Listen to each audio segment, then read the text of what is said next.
All right, I think we can start while waiting for the others. Magandang gabi po, Ate Tina, Ate Mila, Mami, at sila Mama Mercy, pati si Inang nandyan. So, marami-rami naman tayo. And iba, paano kaya iba? Kasama ko dito si kasama ko sila Sister Mercy, kasama ko si Inang, si Faye, si Faye, si Inang, si Mercy. Okay, I think we can start na. Apat kami dito na nakikinig. Okay, I think we can start na. Again, good evening everyone.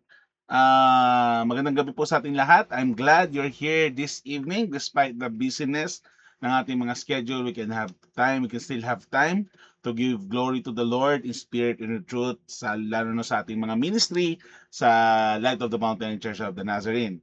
So, sa gabing ito po, we are not just learning information. I hope hindi lang po information ang pumasok sa ating mga utak, kundi magkaroon po ng transformation as we pursue transformation sa salita ng Diyos sa gabing ito. So, remember that our focus is what does it mean to be like Jesus in real life. So, quick question bago tayo mag-start ng prayer meeting natin. May question lang po ako. Now, if someone is observing you right now, observing your life right now for 1 week or 24 hours, 1 week, 1 month, 1 year, pag tinanong ba natin sila, ano ba sasabihin nila? Can they see Jesus in you? Diba? Yun yung tanong natin sa gabing ito. Siyempre, hindi nyo na muna kailangan sagutin. Parang ano yun lang yan sa isip nyo. Ano nga ba tingin sa akin ng tao? So, kasi alam naman natin that being a Christian is not just about attending church or knowing verses. It's becoming Christ-like disciples nga in conduct and in character. Yan po ang ating ultimate goal. So, tayo po'y manalangin sa gabing ito. In the name of the Father, of the Son, of the Holy Spirit, Lord Jesus, thank you for this wonderful opportunity as we worship you in spirit and in truth. May you bless each and every one of us. Sila Ate Mila, si Ate Tina, ang kanyang pamilya, ganda si Ate Mila sa kanyang pamilya, sila Mama, si Inang, si Mami, si Faye, at si Taripe sa mga nakikinig sa gabi ito. May you bless and guide us, Lord. Ganun din po sa mga taong habol, Lord. May you guide us, Lord Jesus, as we give you all the glory, honor, and praise, Lord Jesus. Lord, open our hearts, open our eyes to your words this evening, and to your spirit, Lord. Lord, binibigyan namin at papuri pagsamba sa ngalan nyo. In Jesus' name we pray. Amen. Amen and amen. All right.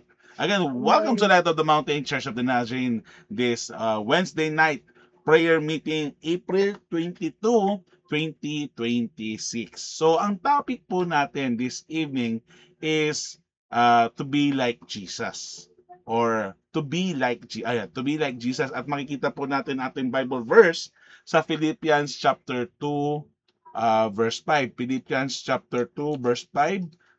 Kung may mga Bible po kayo, again, sinasabi ko po palagi na pag may Bible verse na sinasabi ang isang tao, dapat may Bible kayo para ma-check nyo at mabasa nyo on your own.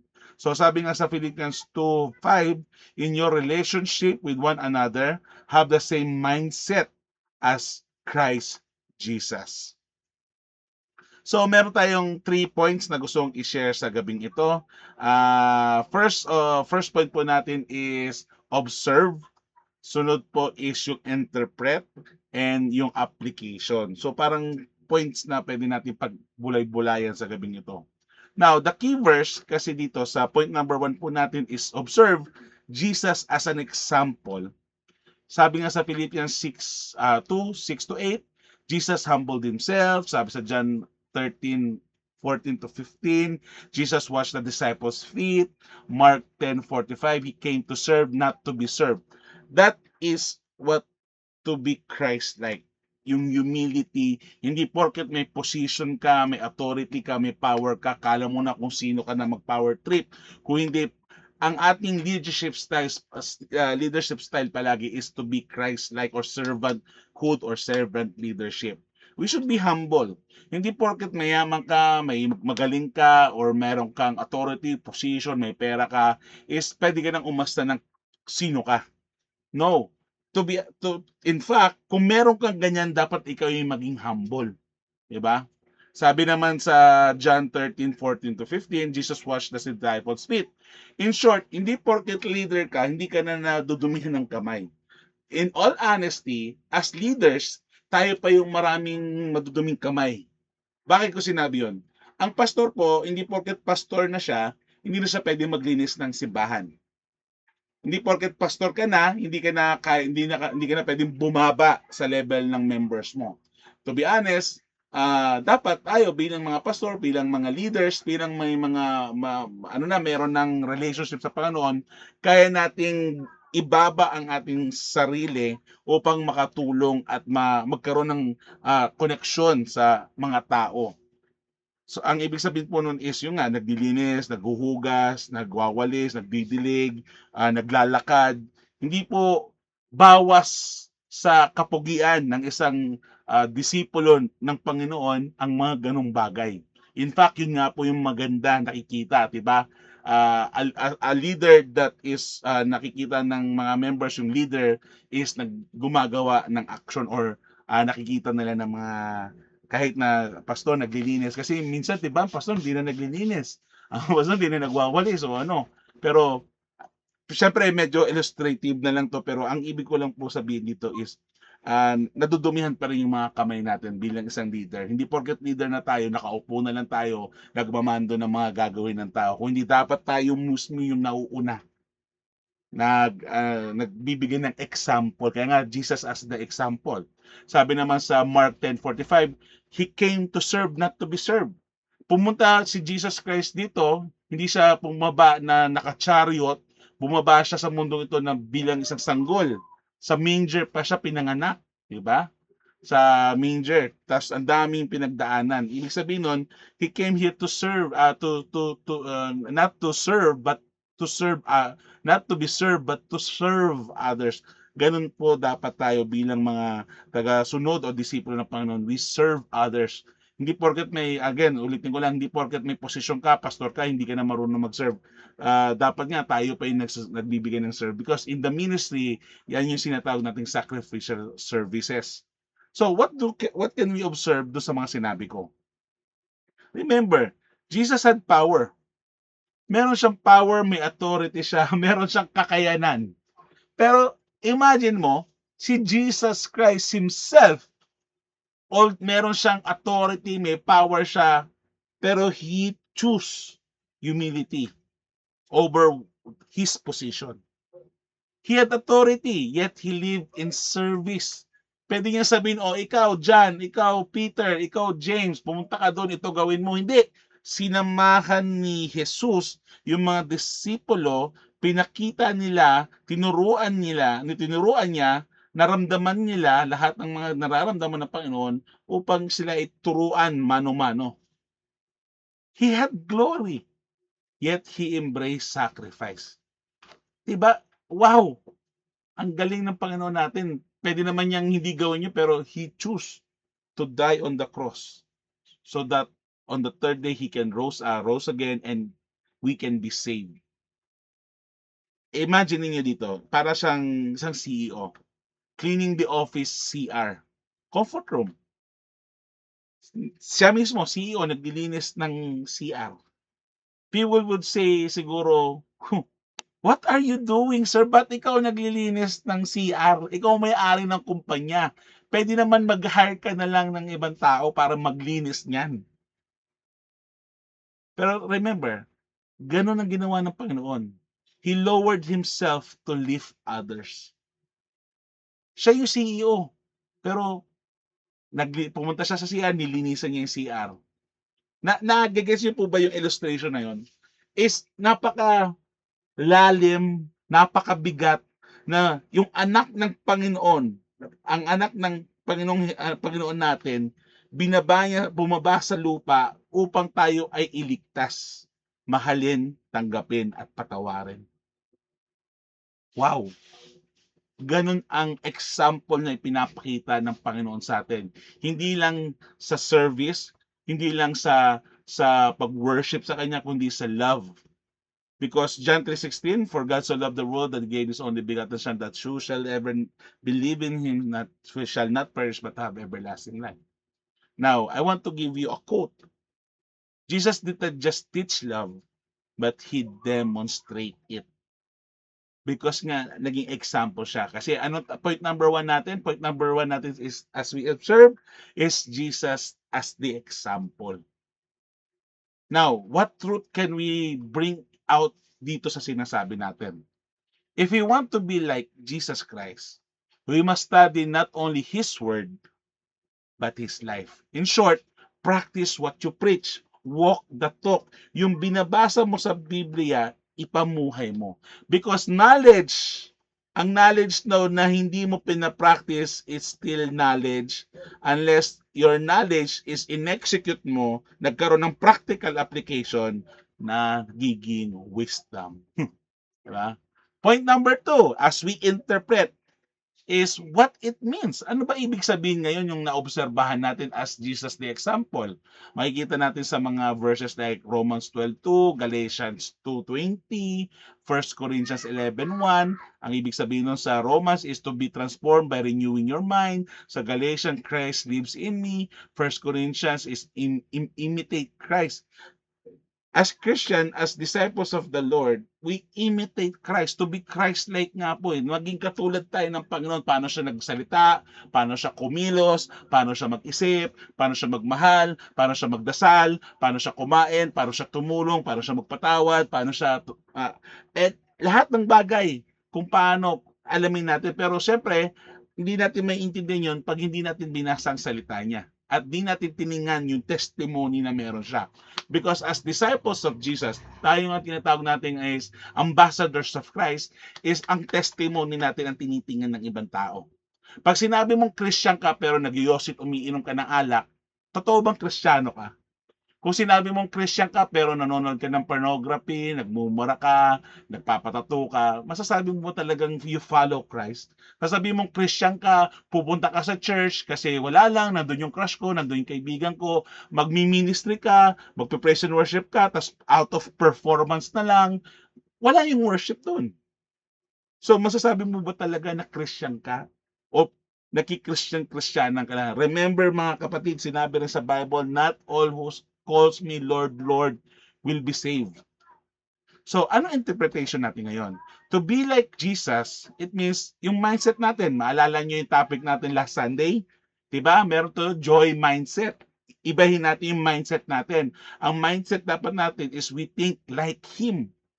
Ano pa, kung magkaroon ka ng problema, pag nagkaroon ka ng pagsubok, pag ikaw ay mag-aanong kapatawaran, ng pagmamahal, ng pagtulong, anong mindset? What would Jesus do? Anong gagawin ng Panginoon? Next is our heart. As, diba, may mind tayo. At syempre, yung heart natin. We love like Him. Because if you cannot love people, how can you love? Diba?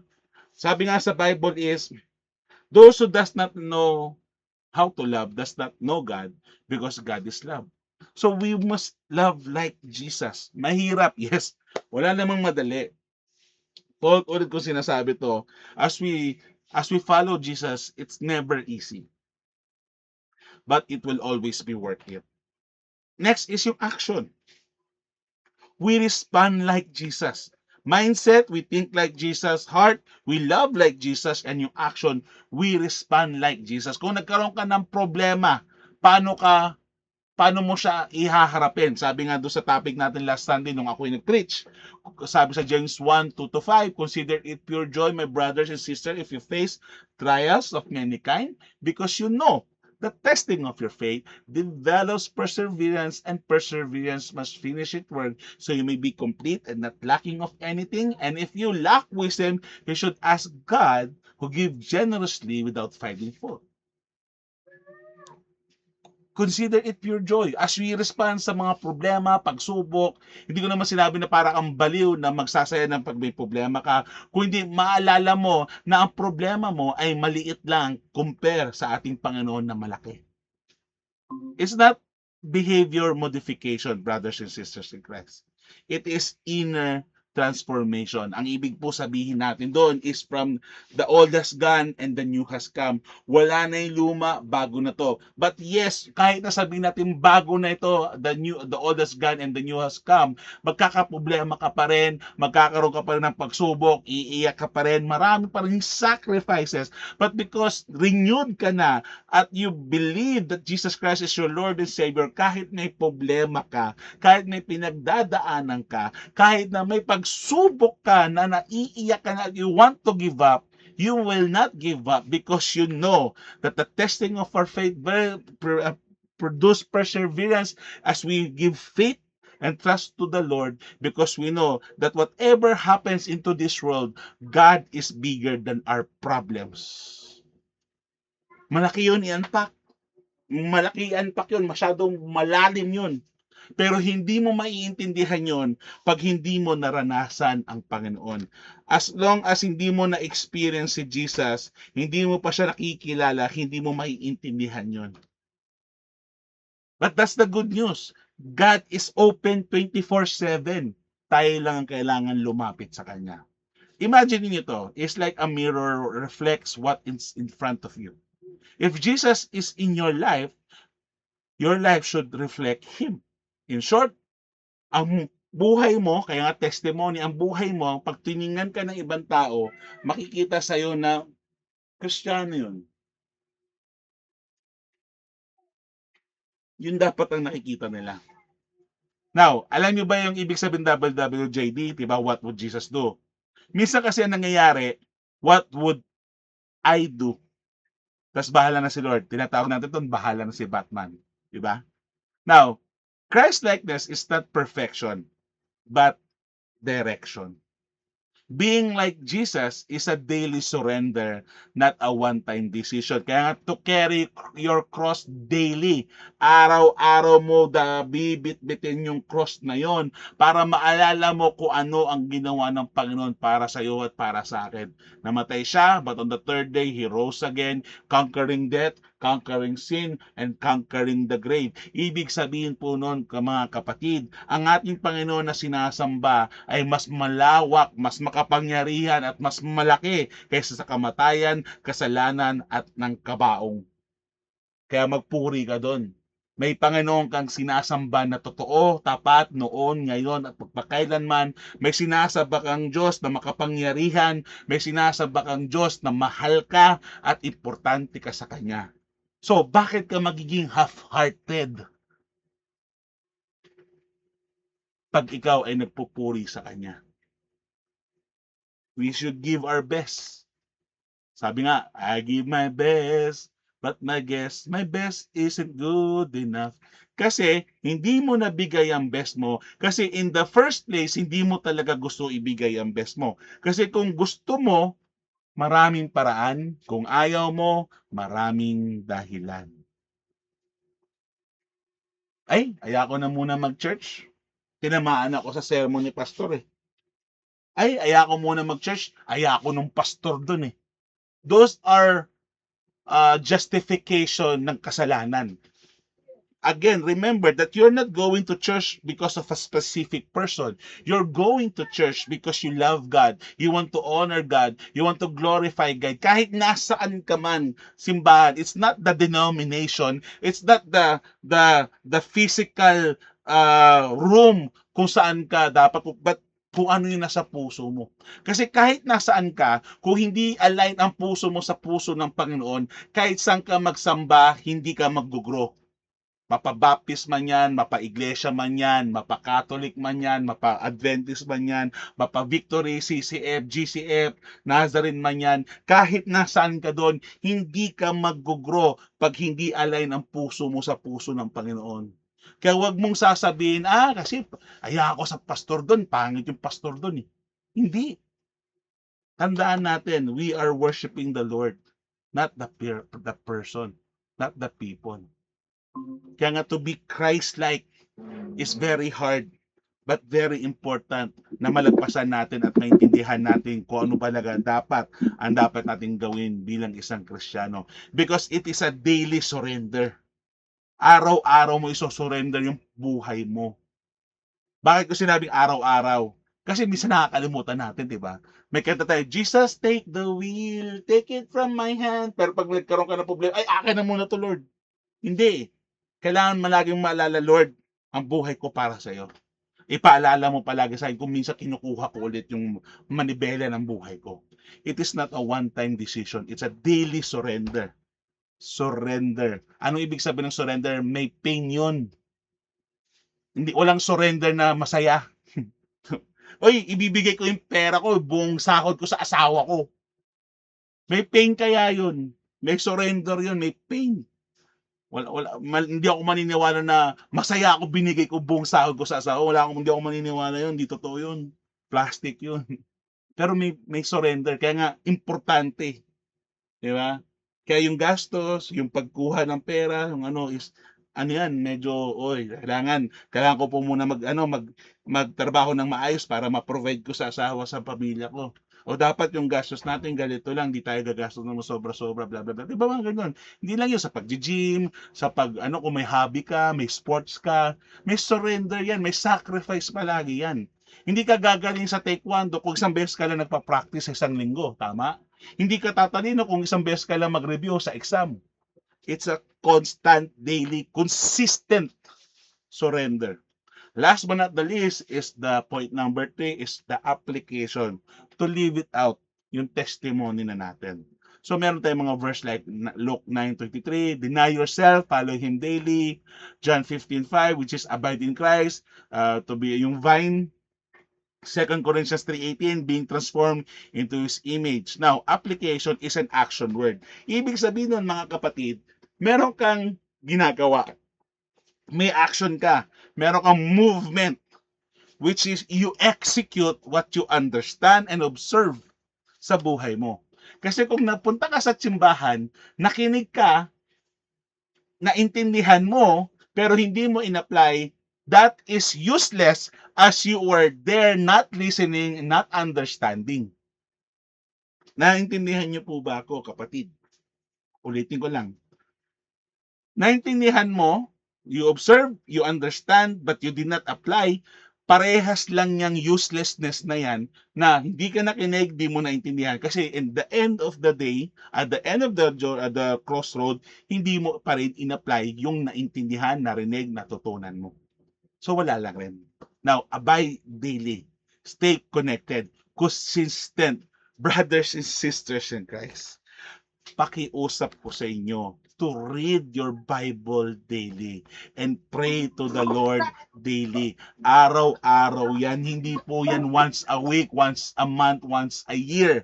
It is daily. As you pray, as you read the Bible, it is constant daily. Hindi naman kailangan na 1 hour ka mag-pray. Kahit 5 minutes ka lang mag-pray. Minsan nga kahit 10 seconds ka lang mag-pray, okay na yon until mag-mature ka na dahan-dahan lalaki yan. Read your Bible. Kasi, to be honest, sino ba talaga nagbabasa ng Bible nila? Wag yun ang sabihin. Sino ba nagbabasa ng Bible nila? Hindi to read to not to read for the sake of reading, but to read to understand and to apply. Iba po yun. Dalawang magkaibang bagay yun. You read for the sake of reading and you read to understand and apply. Magkaiba pong bagay yun. Hindi po parehas yan. Relationship is not relationship kasi yan eh. And it's constant. Araw-araw yan, bibigyan mo ng time, ng effort, ng commitment. Hindi pwede yan one time, big time lang. So, abide daily as you pray and read the Bible. Sabi nga sa kanta ng bata, read your Bible, pray every day, pray every day, pray every day. Read your Bible, pray every day, and you'll grow, grow, grow. Hindi sinabi, work every day. Work every day. Hindi naman sinabi ganun, but read your Bible and pray every day, and you'll grow, grow, grow, grow. Siguro sa work, you will grow financially. Pero tandaan mo, sabi sa Matthew, seek ye first the kingdom of God, and all these things shall be added unto you. Next is to imitate intentionally. Sabi nga nila is imitation is the the best, ano ba yun? Compliment. Imitation is the best compliment. So, imitate intentionally. Choose kindness over anger. Ito ang isa sa mga problema ko. Kahit alam ko na minsan yung emotion ko, because ang tao kasi may rational at emotional beings. Ako, nagkataon, emotional beings ako. Minsan ang nagiging decision ko is based on emotion. So, delikado ko. Kasi depende sa emotion ko. So, pinagpipray ko yan. Talagang iniiyak ko yan, Lord, Lord, please, Lord, tulungan mo ako mag-mature sa ganitong mga bagay. It's a constant battle, but most of the time, I win. Sometimes, I don't. So, choose kindness over anger. Choose humility over pride. Choose obedience over convenience. Kasi ang masakit ito, mga kapatid, yung mga nasa simbahan, masyado ng convenient, masyado ng comfortable, na ayaw ng kumilos, ayaw ng gumalaw, ayaw ng gumastos. Saan ka nakakita ng simbahan, gagastos, pag may gagawin ng church, ang gagastos pa simbahan? Hindi ganun eh. Usually, hindi ko naman sinasabi, ay, pera na pinag-uusapan ni pastor.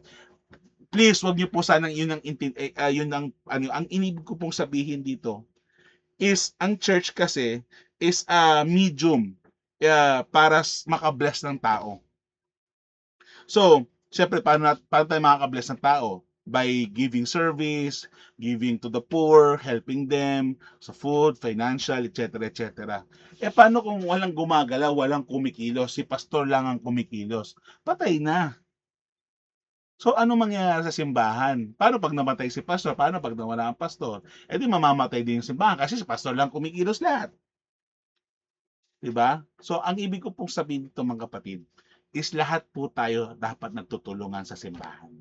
Hindi po pwede si pastor lang, yung leader lang, kundi lahat po ng members kumikilos. Now, I know may mga talent or gifts tayong binibigay. Hindi naman lahat may gifts sa ganito, hindi naman lahat may talent sa ganito. Yes. Pero lahat tayo may purpose. Amen? Lahat tayo may binigyan ng assignment ni Lord.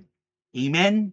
Imposibleng wala kang purpose. Imposibleng wala kang assignment binigay ng Panginoon. Kasi kung wala kang assignment at purpose, naku, mag-isip-isip ka na, baka may problema ka. Lahat tayo may purpose, lahat tayo may assignment. Gawin natin yung binigay sa atin ng Panginoon. Hindi naman kailangan na pag hindi ka magaling kumanta ka. Hindi naman porket na wala kang pera, magbigay ka. You can do many things for the glory for the Lord.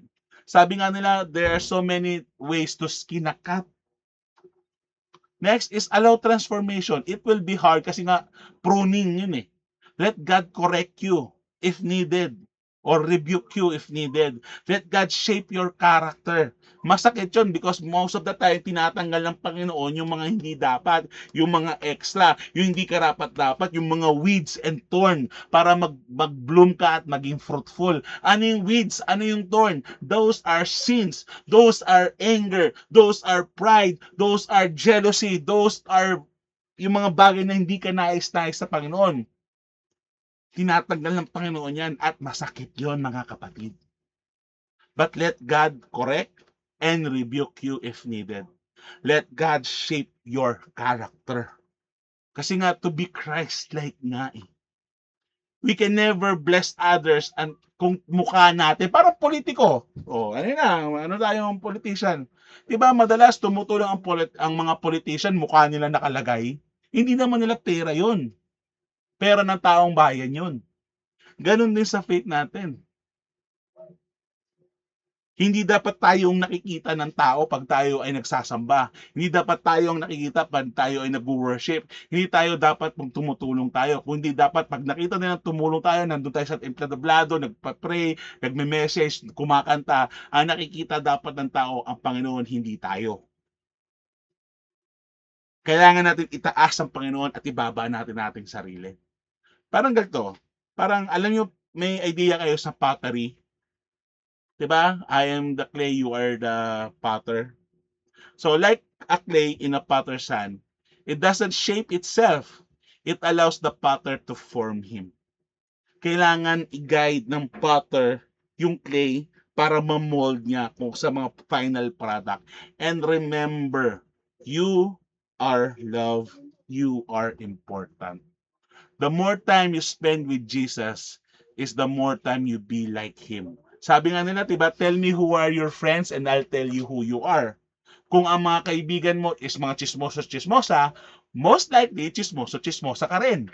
Kung ang mga kaibigan mo ay business-minded, obviously, magiging business-minded ka rin. Kung tamad ang mga barkada mo, magiging tamad ka rin. Pero pag binibigyan mo ng oras ng Panginoon natin sa 24 hours na meron kang binigay ng Panginoon sa iyo atin, most likely magiging Christ-like ka din. It's never easy. It will never be easy. Kasi kung easy siya, lahat na lang gagawa nun. But because may sacrifice, mahirap, may effort, may commitment, may value ngayon yung ginagawa nating sacrifice. Because pag walang sacrifice yan, walang value yan. But because there is a sacrifice, may value yung ginagawa natin. Transformation happens through surrender, not self-effort alone. To be honest, malungkot ako kasi parang, alam mo yun, ang simbahan is most likely, pag tinamad, pag nawala na ng gana, pananlamig, wala na. So ano na iiwan? Yung simbahan. Paano yung ministry na iniwanan? Diba? Remember, transformation happens through surrender. Pag hindi mo sinurrender yan, parang repentance. If there is no transformation, walang pagbabago sa repentance mo, it's not really repentance. Same goes to transformation. If you don't surrender, there is no real transformation. And it is not self-effort. Hindi yan pwedeng ng pera, ng skills, ng talent, ng position, ng authority. Hindi nabibili yan. Hindi napapalitan yan. So my challenge to you, let's make it personal. I challenge you right now. Siyempre, huwag mong gawin ngayon. Pero I challenge you right now. In your attitude, are you like Jesus? In your words, are you like Jesus? In your decision, are you like Jesus? So this week, choose one area to change. Practice one Christ-like action daily. Pero tandaan mo, one action daily but consistent. Consistency is always the key kaysa sa one time, big time. In your attitude, in your words, in your decision, are you like Jesus? So as we conclude this evening, you don't become like Jesus overnight. Ito na conclusion natin ha. Hindi porket nag-message tayo ng gano'n, oh, nabago na ako ng Panginoon. But remember, there's miracle. Minsan drastic, minsan gradual. So depende na yan. Ako, nagbago ako drastic. As in total change. Hindi naman nagbago within one day, pero mabilis ako nagbago nung ako'y nakatanggap na sa Panginoon. Yung kinilala ko na talaga ang Panginoong Jesus. Lasinggero ko, nagyoyosi ako, nakapag-drugs na ako, kasama ko sa isang fraternity, bully ako, malakas ako magmura, malakas akong tinututukan ko ng kutsilyo ang kapatid ko, minumura ko nanay ko, batapang ako, basugulero ko. Pero one point on my life, nagsawa ako doon, may hinahanap ako at natagpuan ko lang sa Panginoon yun. Nung nalaman ko na yan, tinigil ko lahat. On the spot, on that day, tinigil ko ang yosi, ang alak, lumayo ko sa mga barkada ko, lumayo ko sa paternity, lumayo ko sa drugs. Hanggang such time, syempre, hindi pa naman kasi may mga withdrawal eh. Pero dahan-dahan ko na bago natanggal. Ngayon, mukha na lang akong goons. Pero wala na akong ginagawang mga goons stuff. Mukha na lang akong goons. But remember, you don't become like Jesus overnight. You become like Him over time. By time. So walk with Him daily, mga kapatid. Surrender consistently. Trust His work in your life. Yes, I know may pinagdadaanan ka. Yes, I know meron kang pain, suffering, at naiiyak ka dyan sa nangyayari sa buhay mo. But trust the Lord with all your hearts and not lean onto your own understanding. God loves you as you are. Remember that. But He won't leave you as you are. Kailangan may magbago. Ulitin ko lang ha. God loves you as you are. But He won't leave you as you are. Kailangan may magbago. We are saved by grace, but we are shaped by grace too. Let us pray. In the name of the Father, and the Son, and the Holy Spirit, Panginoon, Lord, from Christ in us, change our heart, renew our mind, guide our action, help us truly to be like Jesus. Lord Jesus, we cannot do it alone. We need you. Lord, we need you, we need you, we need you, we need you, Lord. So help us to be Christ-like as we observe, as we interpret, and as we execute.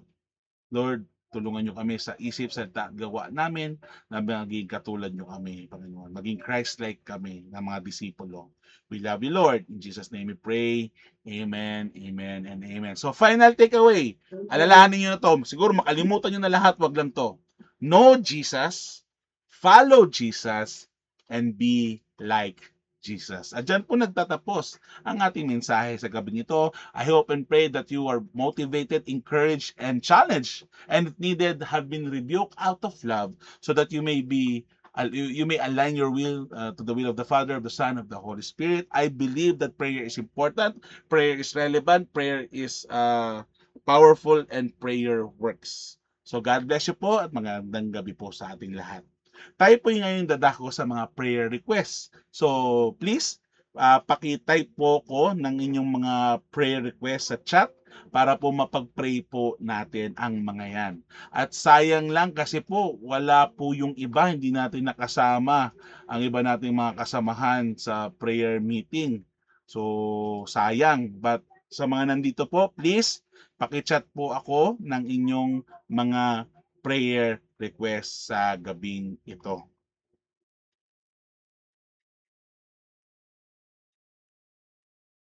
Okay, prayer request po. Mga prayer request po, paki-chat na lang po ako ng mga prayer request nyo. I'll give you 5 minutes or ilang minutes pa ba? Meron pa ako. So 5 minutes or 8 minutes. I'll give you 8 minutes as you chat your prayer request. So, ako mag-chat din ako ng prayer request ko. Prayer request.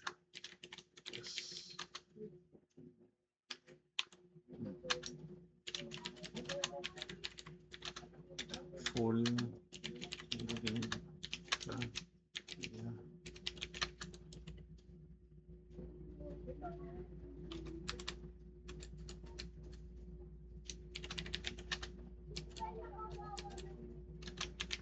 Full healing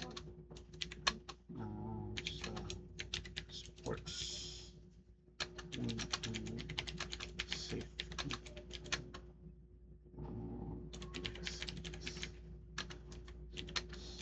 Family.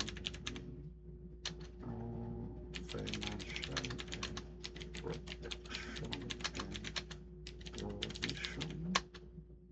Number 4 sa amin.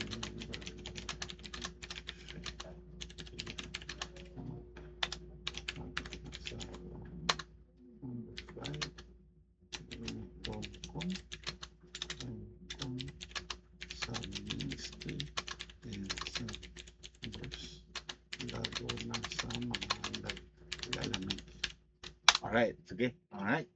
Ate Tina, sa iyo po, prayer request nyo po. Ate Mila, prayer request nyo. Okay. Ayun, continuous deliverance and healing kayo for inyo. Okay, pray po natin. Okay, basahin ko po. Prayer request ni Mama at ni Papa. Good health of everyone, God's protection daily and financial provision, God's sustaining grace, Philippine government economy, Diva de Guzman, Galapon family, Gian Shia. Wala si Faye? Wala pala si Faye, no? Nasaan pala si Faye? Wala si Faye. Okay, sige. Prayer request ni Mami, Sunday School, worship service this Sunday, good health of all, safe travel on April 28 to May 2, company outing. Okay, kay Ate Tina naman, continuous deliverance and healing for Elaine, ganun din sa kuya niya, at ganun din kay Ate Tina mismo sa kanyang health, sa kanyang work, at sa kanyang family. Si Inang naman, good health, safe travel going back home sa Tugigaraw. Si Taripe daw, good health sa buong family. Si Ate Mila, prayer request ko, ingatan lagi ang mga anak ko, apo, lalo na ako, at mga alaga ko at amo niya. O yan, pag-pray po natin yan. So, continuous prayer po tayo. Isa-silent ko lang para po mapag-pray po natin yan. Then I will close us in prayer. So, sabay-sabay po natin pag-pray ang mga yan. Si Faye ba nandyan para sa kanyang prayer request? Na narinig ba ni Faye?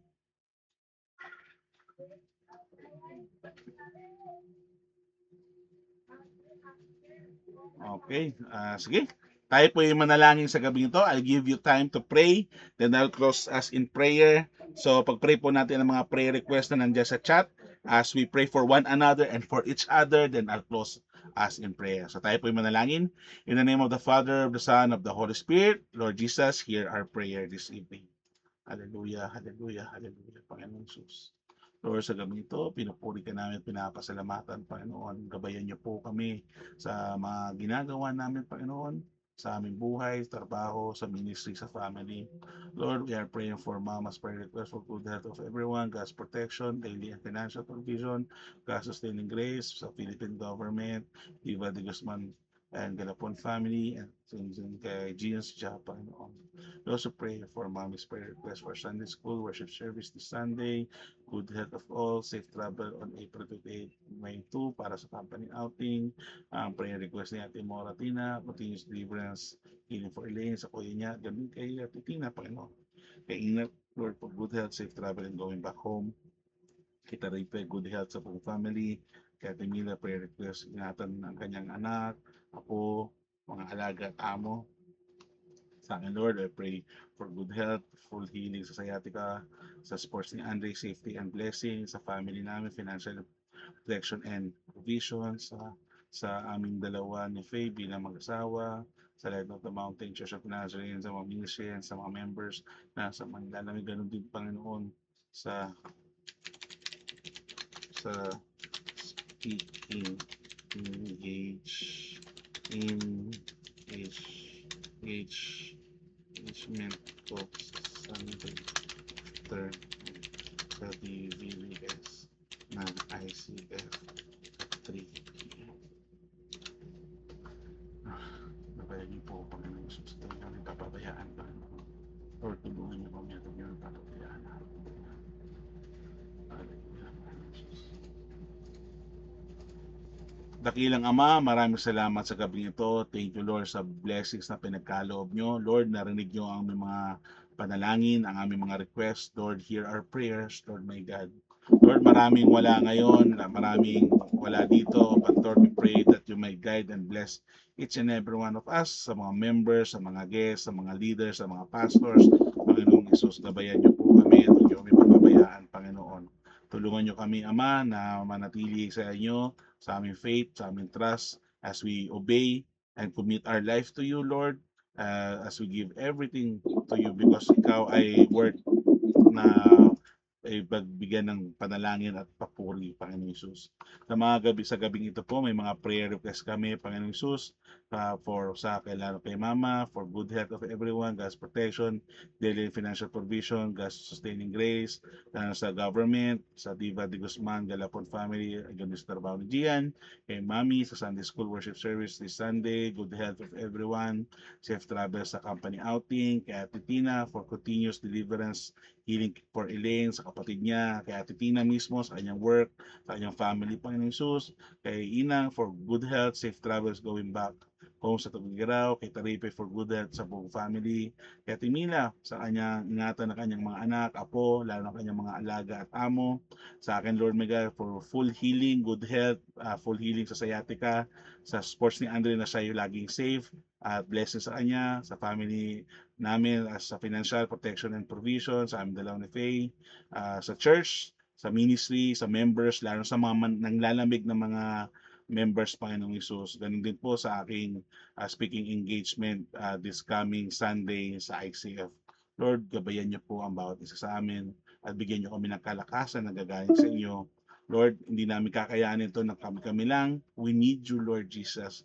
Lord, help us to be Christ-like, to be like you, how you talk, how you think, how you act, ay maging karapat-rapat at maging kaaya-aya kami palagi sa inyo. Tulungan nyo kami na magmahal ng katulad nyo, magpatawad katulad nyo, at kumilos katulad nyo. Para po, pag nakita ng tao kami, hindi kami ang makikita nila kundi kayo sa aming buhay. Lord, maraming salamat sa gabi ito. Maraming salamat, Lord, na pinagkataon na binigyan nyo kami ng opportunity to give you glory, honor, and praise, lalo sa aming mga buhay. Thank you sa commitment. Ganda sa mga nandito, Lord, sa kanilang commitment, Lord, na hindi late. Tulungan nyo kami, Panginoong Jesus, na tulungan gamitin ang buhay namin, purong purihin ka. Lord, binibigyan namin papuri at pagsamba sa ngalan nyo, at binibigyan namin lahat, Panginoong Jesus. Lord, we need you and we love you. And Lord, maraming salamat na kahit kami ay makasalanan at madumi, minahal niyo pa rin kami. So Lord, thank you, Lord. We give you all the glory, honor, praise. In Jesus' mighty name we pray. Amen, amen, and amen. Magandang gabi po sa inyong lahat. Good evening. Kung pwede ko nyong i-on ang inyong mga camera para tayo ay mag-picture. If not, okay lang po. No worries. So tayo po yung magtitake ng picture in 3, 2, 1, smile. Alright, God bless you po. Stay safe at good night po. Thank you po sa inyo lahat. God bless. Bye-bye. Good night po. Bye-bye, Sister Ate Tina, maraming salamat. Ate Mila, thank you. Bye-bye po. God bless. Bye-bye po. Good night. Bye-bye.